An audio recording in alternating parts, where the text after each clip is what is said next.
Hey guys, welcome to our first episode of When Men Speak. Today I'm glad to have online with us Mr. Dalton Brown. Um, Dalton is someone I met a while ago, and he's got a wonderful story to tell. And we need to talk about things in our lives and things that we need. And when men speak, it is very, very important that we talk to each other and we keep up with each other. So I'm going to let Dalton introduce himself, and then what we'll do is I'll talk about how we met, and then we'll talk about his life story, which I believe you'll find interesting and helpful. All right. Well, thank you. First off, thank you for having me and honor to God, man. Let's have another day, man. My name is Dalton Brown, country boy from East Texas, but by way of like Dallas. So I lived most of my adult life out there. And ex-ball player, and you know the story, and it just went down the wrong road, man. And I'll take you through a little quick, brief journey.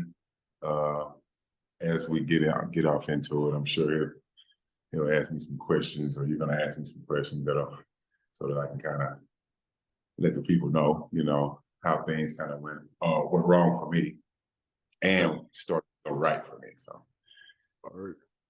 So, yeah. we met Dalton at a men's conference here in Dallas that's sponsored by a mega church, and I was a production coordinator at the time. And during this time, we met, and he gave his testimony, and I said, "Hey, let me keep up with you and what have you." So it came that he was part of a dance presentation in this conference.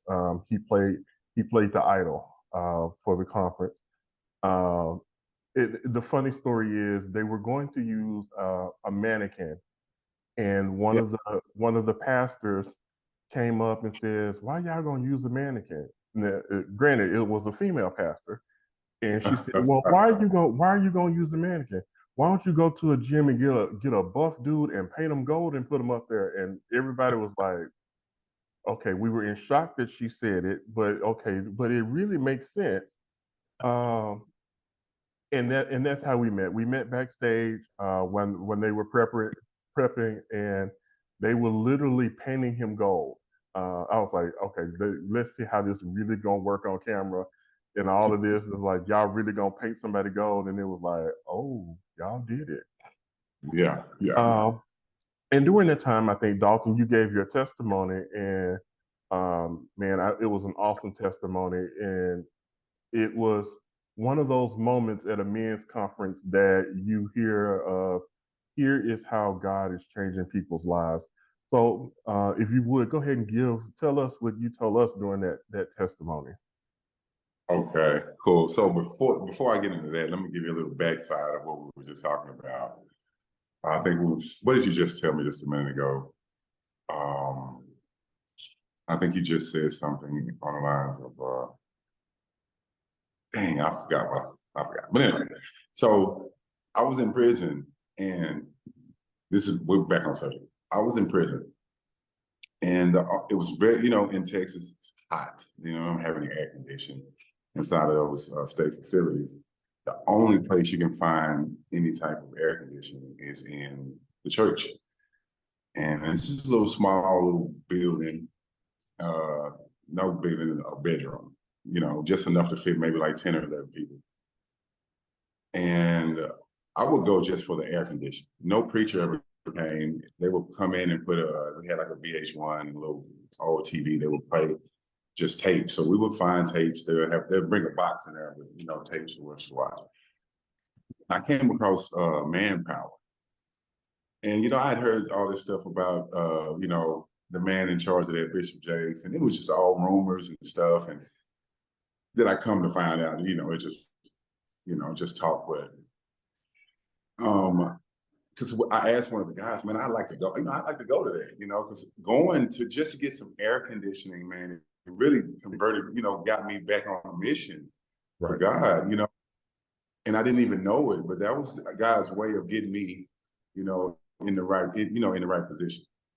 And, I was obedient enough to, try to stick with it. But crazy thing. So this is where it gets crazy. So I had talked to one of the guys about that. And I said, man, I would love to, go and see that. And, one of the guys that didn't know anything about nothing, he was like, man, you got to pay all this money and you got to be in the in crowd. I'm like, really? They try to paint this picture until Right. you know. So, okay, so yeah, what I was about to say earlier.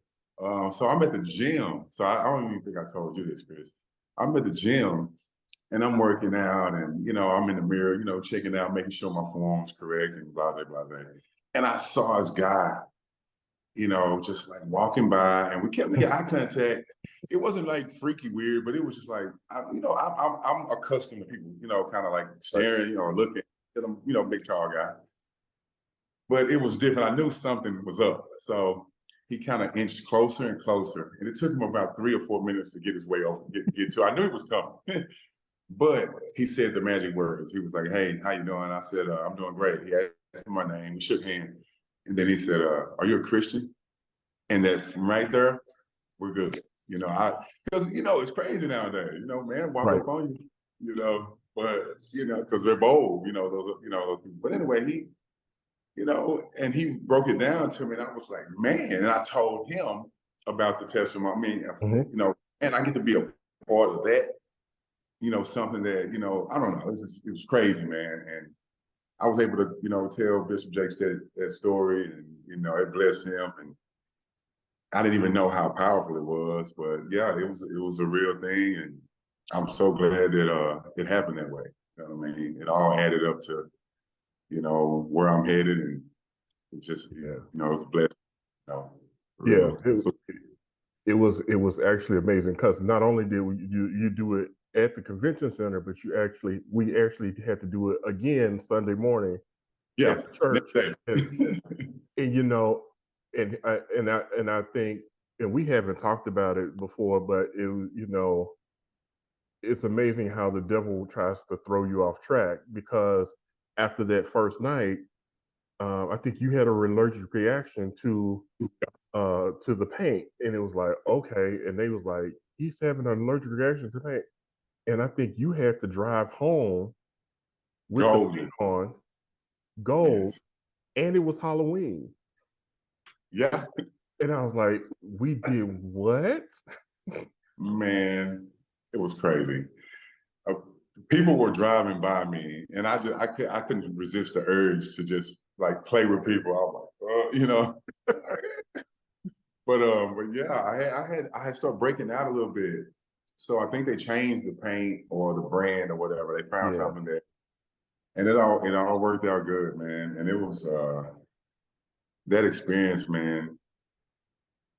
I didn't have a real big role per se, like, it ain't like I was just like gonna get an Oscar for it. But it was just it made me look back off into that story again, reread it, and just kind of get, I didn't have to get in the character because all I had to do was stand there. Man, do you know how hard that was?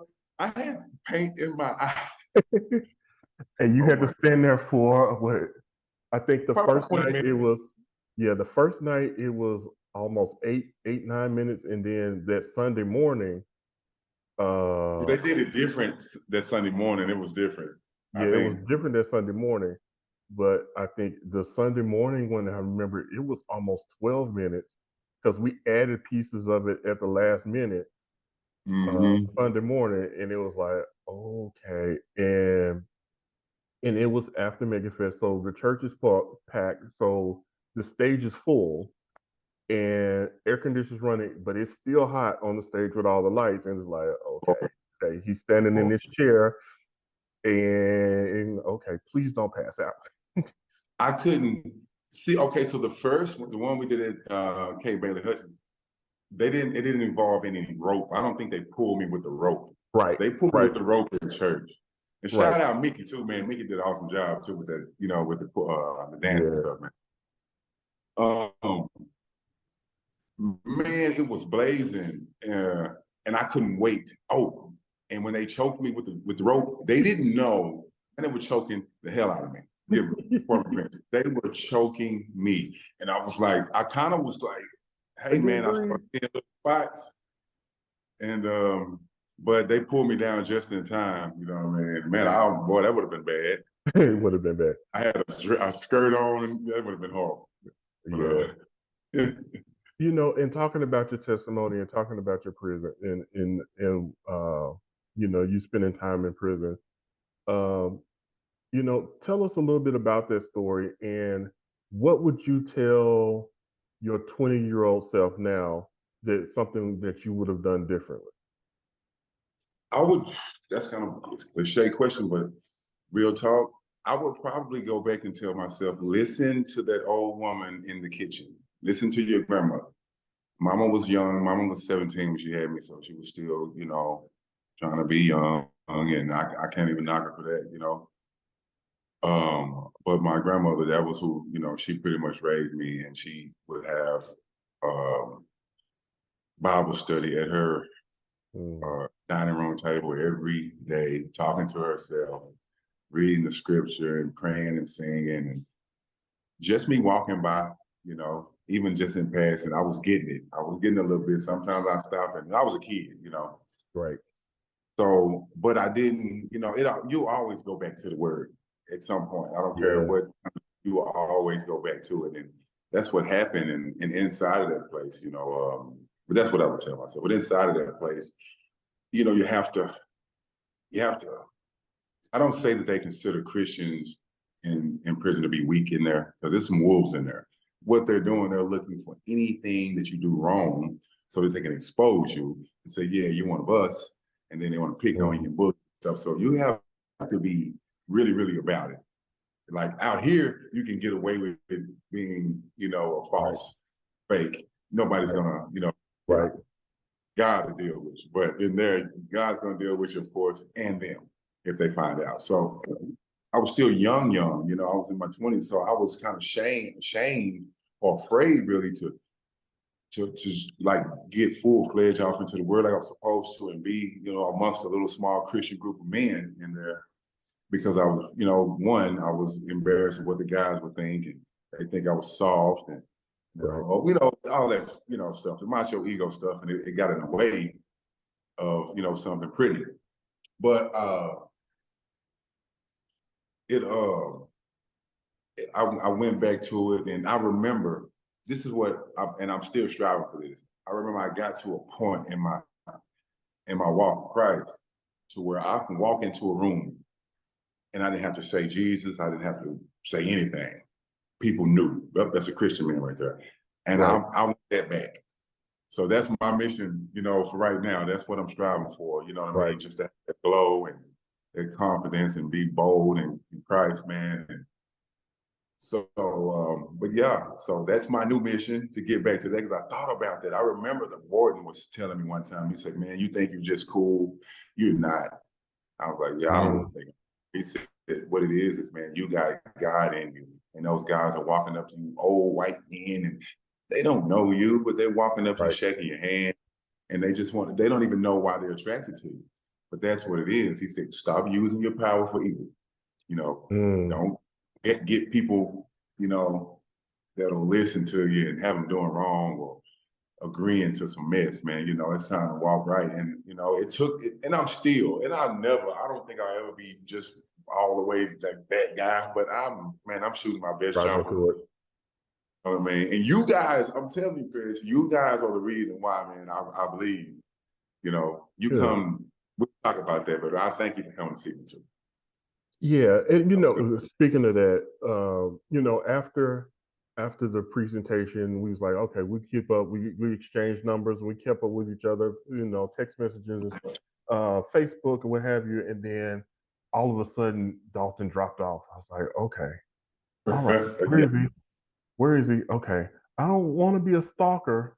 I'm like, but okay, what's going on? And it kind of reminds me of the story. It was like, okay, the shepherd has 100 sheep, but he went after the one. And I was like, okay.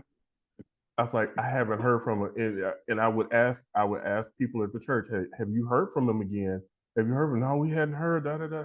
I was like, okay, something's up. And I do Yeah. public records. I work in IT, public records. I'm like, I'm gonna do a public record search. And I was like, Mm-hmm. okay, he not locally. Where is he? Okay, let me check the state's database. I'm like, okay, state's database, found him. And I was like, okay. And at that point, I had written. I was like, okay, hopefully this letter will get to him and what have you. And then my family and I, we went to Israel. Spent 2 weeks in Israel, da. But meanwhile, while I was in Israel, I've got it set up where the mail gets scanned, so I know what mail is in our mailbox. And that's like, I looked at my email one day while we were at a hotel, and I don't even remember. I think we were at the Sea of Galilee when I scanned it and I looked at it, and I was like, oh wait, I got a letter. I'm like, where is this letter coming from? This letter's coming from some address I don't recognize. I'm like, okay. And then I scrolled up, was like, oh, I said, that's Dalton. Um, and that's like I found him. And we started communicating back and forth. Um, and then I think you moved from Palestine up here to Bonham. Mm-hmm. Um, and then I was like, okay, let me schedule to go out and see. All of my friends was like, you gonna do what? I'm like, I made a commitment. I was like, I'm gonna keep up with you and make sure that. And I was like, you gotta be a man of your word. And it's like, okay, you gotta go do this. Even if he did wrong, you don't know what he did. Who cares? But you got to be a man of your word, because he might need a friend and somebody to say, Right. hey, what's up? And I think Mm-hmm. we had, and by the grace of God, when I came to visit you, because the visits are only supposed to be like what, 30 minutes, 45 minutes. We ended up talking for like 2 hours. Right. We did. Um, and it was like, and finally after the 2 hours, it's like the guard is like, hey, okay, you got 5 minutes. It's like, okay, we got grace because we've been here for 2 hours. Mm-hmm. Um, and what the funny thing was, it was, you know, it even took me a while to check in because I work in IT, and at that time we had a contract with the state, and Oh yeah. I got flagged Okay. Mm-hmm. in the system because it's like, okay, you got a state ID and you on the state system, like, okay, you flagged, why are you here? And I was like, okay. And I was like, and the guy was like, da da da da da, we had it. I said, and I looked at the guy, I said, I'm flagged. I was like, I know, I'm in the state's database, you have my fingerprints, I'm flagged, and you're trying to figure out why I'm here. And it kind of explained to the guy what happened, and he's like, oh, okay. And that is like, that was the blessing, that he's like, okay, I'm gonna let you stay a little while. But I mean, we had a great conversation in those 2 hours, Mm-hmm. and I think in the midst of that, from that point on, we kept up with each other. And I think after I got to um, after I got from Israel, I had talked to the pastor about what had happened and what had, and the pastor, and kind of, and after we had talked about the circumstances, and I'll let you share the circumstances if you care to. But after the circumstances, my pastor's like, well, he's not gonna get out early probation. I was like, no, that ain't what God has told me. He's like, well, he's not gonna get out, and I was like, no, no, I disagree. He's gonna get Yeah. out. I disagree. It wasn't a year early. It was a month early, but I was like, no, he's still gonna get out early. Oh yeah. Yeah. It was a few. It was about 4 months early. It Yeah, was and I was early. like, it's like he's gonna get out early, and Yeah. it is against all the odds that people have to go against. And I just think that it was interesting in that, going forward, that we have kept up with each other and checked on families. And now that you have got a family and all of that, it's just amazing. And one of the things I think we talked about is, what was the hardest thing for you to go through while you were in prison, considering all the circumstances that you've been through? Out of all of the circumstances, I would say, which probably surpasses everything by a million, is the relationship with my children. With my I have two older kids that are in their 20s, like 20 and 21. college students, and I didn't. First off, I've spent more of my adult life from 21 and up as an adult, male adult. Mm-hmm. Spent the majority of that, more of that in prison than I have outside as a grown up. Maybe it's neck and neck now since I've been home, for a while. But that was huge because I didn't have enough time with them. I had them. I was with them maybe a year, and then off to prison the first time, and 10 years goes by. And if had I been with them for maybe, I don't know, I can't say how long, but some years, I would say, then the influence of maybe mothers or whatever, it wouldn't be so easy to sway the kids one way or another. I hadn't really got a chance even to this very day, and that's where my blessing came from with my new son. You already know, I never thought, the doctor told me I was almost basically sterile some years ago, and then here I go with this kid, which is a beautiful thing. And but yeah, so missing my kids. I remember one scenario with my mom, because I only saw them maybe a few times in a 10-year span through Wow. patient. And I remember I had this, I had an epiphany right there in a visitation. It was Father's Day.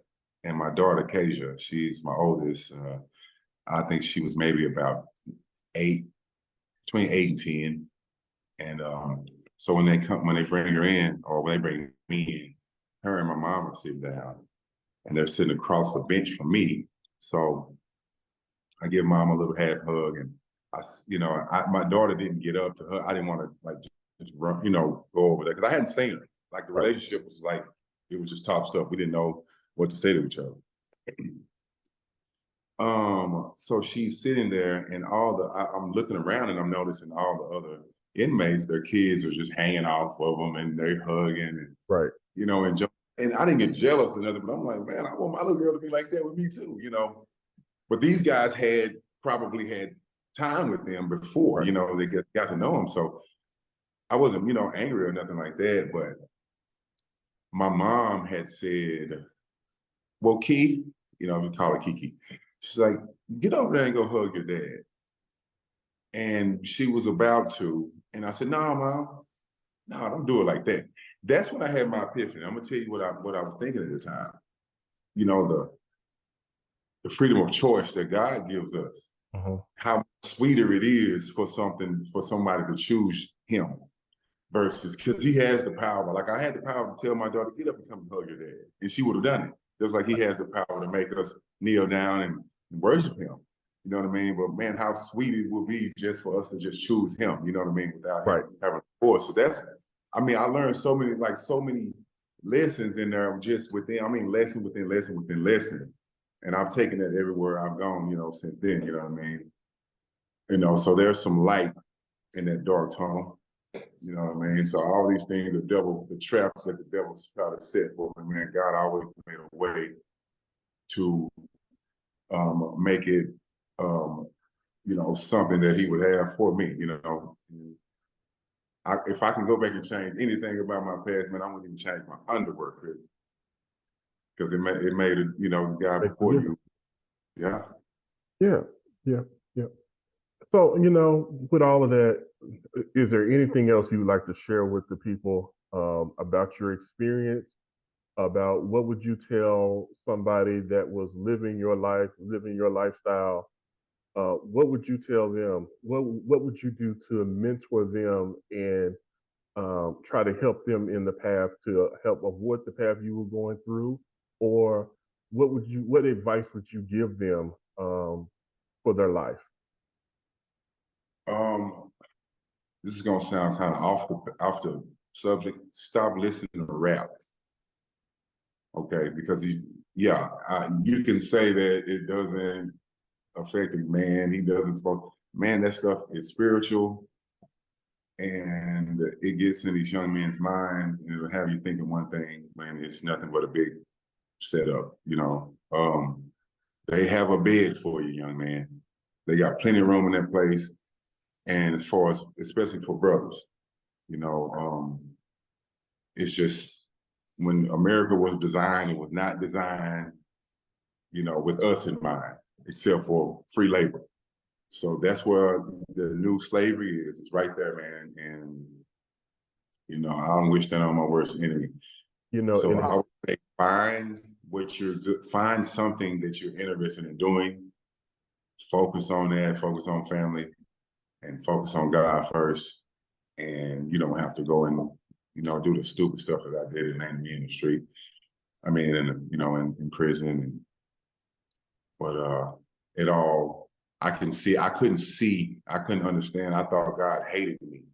And then now I realize he loved me most by allowing me to make it through that and still come home and able to, stand before you, great health, strength, still sound mind, and still, in shape guy, and just ready to take on whatever, the world got in front of me. So, it's funny